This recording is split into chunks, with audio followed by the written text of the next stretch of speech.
السلام علیکم ورحمۃ اللہ وبرکاتہ۔ ان الحمد للہ نحمده ونستعینه ونستغفره ونعوذ باللہ من شرور انفسنا ومن سیئات اعمالنا من يهده اللہ فلا مضل له ومن يضلل فلا هادی له واشهد ان لا الہ الا اللہ وحدہ لا شریک له واشهد ان محمدا عبدہ ورسولہ اما بعد فاعوذ باللہ السمیع العلیم من الشیطان الرجیم بسم اللہ الرحمن الرحیم یا ایہا الناس اتقوا ربکم الذی خلقکم من نفس واحدۃ وخلق منها زوجها وبث منہما رجالا کثیرا ونساء واتقوا اللہ الذی تساءلون به والارحام ان اللہ کان علیکم رقیبا۔ ناظرین کرام، مبارکباد کے مستحق ہیں وہ لوگ جو رمضان المبارک کی ان قیمتی ساعتوں کی قدر کرتے ہوئے رمضان سے متعلق جتنے بھی امور ہیں جن کا حکم اللہ رب العزت نے دیا یا اس کے پیارے حبیب جناب محمد الرسول اللہ صلی اللہ علیہ وسلم نے ہمیں تلقین فرمائی، وہ پوری تندہی سے ان کو انجام دینے کی کوشش کر رہے ہیں۔ ان امور میں ایک امر یہ بھی ہے کہ رمضان المبارک جہاں بہت سی باتوں کا ہمیں درس دیتا ہے، ان میں ایک ہے سماجی ہم آہنگی۔ سماج میں رہتے ہوئے ہمارا معاشرتی رویہ کیا ہے؟ لوگوں میں 3-4 قسم کے لوگ ہیں۔ ایک تو وہ ہیں جو ہمارے رشتہ دار ہیں، جنہیں اولو الارحام کہتے ہیں۔ اولو الارحام رحم کے رشتہ دار وہ ہیں جو نانی اور دادی کی اولاد میں سے ہوتے ہیں۔ دوسرے وہ لوگ ہیں جو ہمارے پڑوس میں رہتے ہیں۔ تیسرے وہ لوگ ہیں جن کے ساتھ نہ پڑوس کا نہ خون کا کوئی رشتہ ہے، ان کے ساتھ اسلام کا رشتہ ہے۔ اور چوتھے وہ لوگ ہیں جو مسلمان نہیں ہیں لیکن اسلام ہمیں کہتا ہے اگر وہ تمہارے خلاف نہیں، امن کے ساتھ تمہارے ملک میں رہ رہے ہیں تو ان کے ساتھ بھی اچھا سلوک کرنا۔ روزہ اور بھائی چارہ دونوں اس طرح ہے جس طرح ان کا چولی دامن کا ساتھ ہے۔ جس طرح جڑواں بھائی ہوتے ہیں اس طرح روزے اور بھائی چارے کا، کیونکہ روزے کے دروس میں سب سے بڑا درس ہی یہ ہے کہ انسان کو یہ بھائی چارے کا حکم دیتا ہے، اسے احساس دلاتا ہے، انسان کی اونچ نیچ کو ختم کرتا ہے۔ ایک مالدار آدمی جسے اللہ نے بہت سی نعمتوں سے نوازا، اور ایک وہ شخص جس کے گھر میں 2 وقت کا مشکل سے کھانا ہے، دونوں کو برابر کھڑا کر دیا۔ اسے بھی کہا کہ 2 وقت کے کھانے سے زائد تم نہیں لے سکتے، اور اسے بھی، وہ تو بیچارہ ہے ہی پہلے اسی طرح۔ اس سے احساس دلانا مقصد یہ تھا کہ انسان کو احساس ہو کہ مجھ سے نچلے طبقے کے لوگ کس طرح زندگی بسر کر رہے ہیں۔ تو یہ بات یاد رکھیں، سب سے پہلے رشتوں کی طرف آتے ہیں۔ اسلام ہمیں حکم دیتا ہے واتقوا اللہ الذی تساءلون بہ والارحام، اس ذات سے ڈرنا جس سے تم رشتوں کا سوال کرتے ہو۔ ایک معنی یہ بھی کیا جاتا ہے اس ذات سے ڈرو جس نے رشتوں کے متعلق تم سے سوال کرنا ہے۔ اور رشتوں کے معاملے میں ان اللہ کان علیکم رقیبا، اللہ رقیب کی نظر دیکھتا ہے۔ جس طرح نگہبان، جس طرح رقیب اپنے رقیب کی غلطی کو نظر انداز نہیں نہ کرتا، اس طرح رشتوں کے معاملے میں اللہ کسی غلطی کو نظر انداز نہیں کرتا۔ نبی کریم صلی اللہ علیہ وسلم کا ارشاد ہے، اللہ نے اس کائنات کو بنانے کے بعد جب عرش پہ مستوی ہوئے تو اللہ نے اپنے عرش کے نیچے رحم کو لٹکایا۔ رحم کے 2 معنی ہیں، ایک رحم رشتے کو بھی کہتے ہیں، ایک اس آلے کو کہتے ہیں جس سے رشتے پھوٹتے ہیں۔ اللہ نے اپنی عزت و جلال کی قسم کھا کے یہ بات کہی تھی، جو رشتوں کو جوڑے گا میں اسے جوڑوں گا، جو رشتوں کو توڑے گا میں اسے توڑ دوں گا۔ تو رمضان اور روزے کا تو سبق ہی ہمیں یہ ہے، لیکن بدقسمتی آپ دیکھیے کہ ہم جو رحم کے رشتہ دار ہیں، بھائی ہیں، کزنز ہیں، ہم انہیں شریکہ کہتے ہیں۔ اللہ کہتے ہیں تمہارے رحم کے رشتہ دار ہیں، رسول اللہ نے کہا ان سے ملا کرو۔ اور یہ جو شریکے والا کانسیپٹ ہے،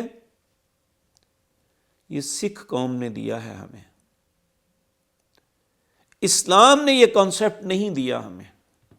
اسلام ہمیں یہ کہتا ہے کہ یہ تمہارے خون کا رشتہ ہے، اور ان رشتوں کے متعلق تمہیں پوچھا جائے گا۔ رسول اللہ صلی اللہ علیہ وسلم نے فرمایا اس سے ملا کرو، یہ تمہاری پہچان ہے، تمہاری عزت ہے، تمہارا وقار ہے۔ دوسرا ہمارے پڑوس ہیں۔ قرآن کی آیت ہے وَاعْبُدُوا اللَّهَ وَلَا تُشْرِكُوا بِهِ شَيْئًا وَبِالْوَالِدَيْنِ إِحْسَانًا وَبِذِي الْقُرْبَى وَالْيَتَامَى وَالْمَسَاكِينِ وَالْجَارِ ذِي الْقُرْبَى وَالْجَارِ الْجُنُبِ وَالصَّاحِبِ بِالْجَنبِ وَابْنِ السَّبِيلِ وَمَا مَلَكَتْ أَيْمَانُكُمْ۔ اس آیت کو حقوق عشرہ کہتے ہیں۔ 10 حق ہیں جو ہر مسلمان پر اللہ نے فرض کیے ہیں۔ ان میں سب سے پہلا اپنا حق بیان کیا کہ اللہ کی عبادت کرنا، اس کے ساتھ کسی کو شریک نہ بنانا۔ دوسرا والدین کا حق کہا وَبِالْوَالِدَيْنِ إِحْسَانًا، وَبِذِي الْقُرْبَى جو تمہارے قریبی رشتہ دار ہیں۔ اور اس کے بعد پڑوس کی بات آئی تو 3 پڑوسی ہیں، وَالْجَارِ ذِي الْقُرْبَى وَالْجَارِ الْجُنُبِ وَالصَّاحِبِ بِالْجَنبِ۔ ایک پڑوسی وہ ہے جو رشتہ دار ہے۔ رسول اللہ نے کہا اس کے 3 حق ہیں۔ ایک حق اس کا رشتے کا، ایک اس کا حق پڑوس کا، ایک اسلام کا حق۔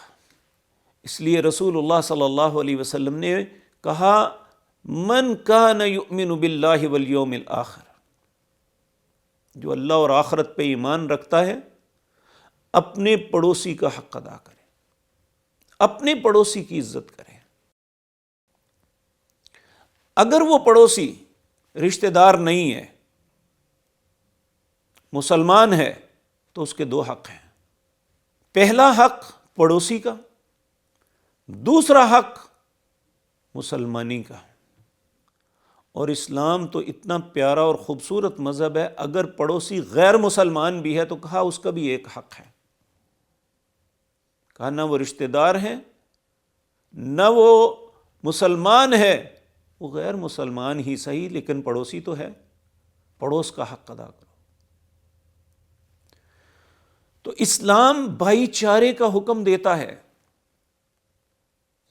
جب تک وہ غیر مسلمان آپ کے اسلام کے خلاف نہیں چلتا، آپ کے خلاف، آپ کے ملک کے خلاف نہیں چلتا، تب تک اس کا خیال رکھنا مسلمان پہ فرض ہے۔ رمضان المبارک ایک ایسا مہینہ ہے جو ہمیں احساس دلاتا ہے اپنے سے چھوٹے، غریب، مساکین اور یتیموں کا خیال رکھنے کا، کہ ہم ان کی مدد کریں۔ کسی بھی معاشرے کے اندر امن و سکون اس وقت آتا ہے جب صاحب ثروت لوگ جو ہیں غرباء کا خیال رکھیں۔ اور یہ بات یاد رکھیں، نہ امارت ہمیشہ کسی کے پاس رہتی ہے، نہ غربت ہمیشہ کسی کے پاس رہتی ہے۔ اور اللہ نے امیر اور غریب کے تعلق کو قائم رکھنے کے لیے خرچ کرنے کا حکم دیا ہے، کہ اس کے ذہن میں امراء کے متعلق بغض نہ آئے کہ اس کے پاس اتنا کچھ ہے اور میرے پاس کچھ بھی نہیں۔ جب وہ ہر قدم پہ اس کی مدد کرے گا تو اس کے دل میں اس کا عزت اور احترام ہوگا۔ میری تو ہر بے بسی اور بے کسی کے وقت اس نے میری مدد کی، میں کیوں اس سے حسد کروں؟ اور اللہ نے حکماً کہا ہے ایک دوسرے کے ساتھ اچھے حسن سلوک سے پیش آؤ۔ سیدہ عائشہ طیبہ طاہرہ رضی اللہ تعالیٰ عنہ کہتی ہیں ایک دن میں رسول اللہ صلی اللہ علیہ وسلم کے پیچھے کھڑی ہوئی تھی، آپ باہر تھے، ایک شخص آتا ہوا دیکھا، آپ نے اس کے متعلق فرمایا یہ بہت برا انسان ہے، اس میں یہ غلطی یہ غلطی۔ جب وہ قریب آیا تو رسول اللہ نے بڑے اچھے انداز میں اس سے بات کی، وہ چلا گیا۔ اماں جان نے فرمایا آپ نے تو کہا تھا یہ بہت برا ہے، پھر آپ نے فرمایا عائشہ تو نے مجھے بدخلق کب پایا؟ یہ رسول اللہ صلی اللہ علیہ وسلم کی تربیت ہے ہمارے لیے کہ ہم آداب معاشرت میں یہ بات یاد رکھیں کہ اچھا اخلاق یہ مسلمان کا امتیاز ہے، اور رمضان المبارک میں ہمیں حکماً کہا گیا ہے کہ اگر تم روزے سے ہو، تمہیں کوئی گالی نکالتا ہے، لڑتا ہے، تم نے لڑائی کے مقابلے میں لڑائی نہیں کرنی، گالی کے جواب میں گالی نہیں دینی، بدتمیزی کے جواب میں بدتمیزی نہیں کرنی، بلکہ الٹا کیا کہنا، انی صائم، میں روزے دار ہوں، میں نہیں ایسا کروں گا۔ آداب معاشرت کی جتنی تلقین اسلام کرتا ہے دنیا میں کوئی نہیں کرتا۔ لیکن بدقسمتی دیکھیے، جو دین ہمیں سب سے زیادہ معاشرے کی اصلاح کے لیے ہمیں تلقین کرتا ہے، ہماری رہنمائی کرتا ہے، آج سب سے زیادہ معاشرے میں انارکی ہمارے ہی ہے۔ یہاں میں دکھ کے ساتھ ایک بات عرض کروں گا، ایک شخص نابینا ہونا، اگر وہ کسی گڑھے میں گرے تو سب لوگ اسے گڑھے سے نکالیں گے بھی اور اس سے ہمدردی بھی کریں گے، بیچارہ نابینا تھا، اسے نظر نہیں آتا تھا۔ لیکن ایک بینا آدمی اس طرح گرے تو لوگ کہیں گے تمہیں نظر نہیں آتا۔ جن لوگوں کے سامنے قرآن جیسی کتاب نہیں ہے، جن کے پاس محمد الرسول اللہ جیسے رہبر نہیں ہے صلی اللہ علیہ وسلم، وہ تو اپنے معاشرے میں انارکی پیدا کریں۔ جن کے پاس یہ دونوں نعمتیں موجود ہیں، اس معاشرے میں انارکی ہو تو دکھ کی بات نہیں ہے۔ کل اللہ کو کیا جواب دیں گے؟ آج بھائی بھائی کے ساتھ لڑتا ہے صرف تھوڑے سے مفاد کے لیے، بہن کے ساتھ ناراض ہوتا ہے اس کا حق مارنے کے لیے، پڑوسی کے ساتھ ناراض ہوتا ہے کہ یہ مجھ سے کوئی چیز نہ مانگ لے۔ تو اللہ رب العزت نے تو مومنوں کو کہا تھا انما المؤمنون اخوۃ، مومن مومن کا بھائی ہے، فاصلحوا بین اخویکم۔ ایک مومن کا کردار یہ ہونا چاہیے کہ وہ ہمیشہ اصلاح کی کوشش کرے۔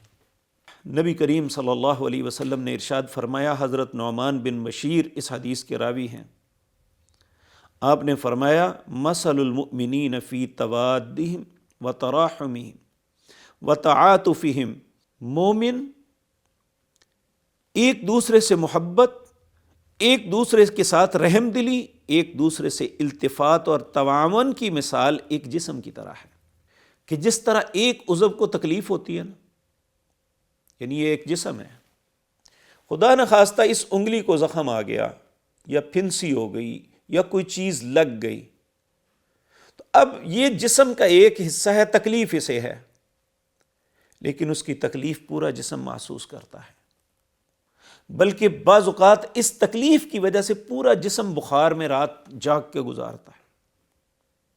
تو رسول اللہ صلی اللہ علیہ وسلم نے مسلم معاشرے کے اندر ان کی مثال ایک جسم کی طرح کہی۔ میں بھی اپنے گریبان میں منہ دیکھوں، آپ بھی دیکھیں، کیا میں اور میرے رشتہ دار، میں اور میرے پڑوسی، میں اور میرے معاشرے کے مسلمان بہن اور بھائی، کیا مجھ سے محفوظ ہے؟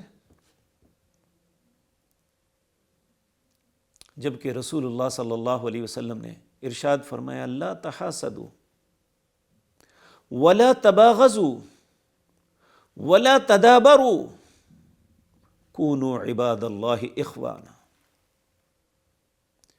بحیثیت مسلمان ایک دوسرے سے حسد نہ کرو، یہ وہ بیماری ہے جو پورے معاشرے کو تباہ کر کے رکھ دیتی ہے۔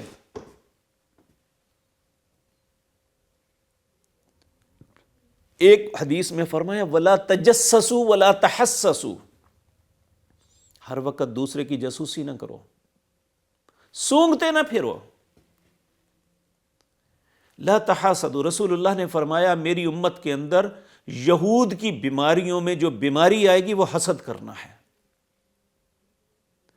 آج اگر کوئی مجھ سے خوبصورت ہے تو میں اس سے حسد کرتا ہوں، مجھ سے مالدار ہے تو میں اس سے حسد کرتا ہوں، مجھ سے زیادہ علم والا ہے تو اس سے حسد کرتا ہوں۔ اگر اس کے پاس کاریگری زیادہ ہے تو اس سے حسد کیوں؟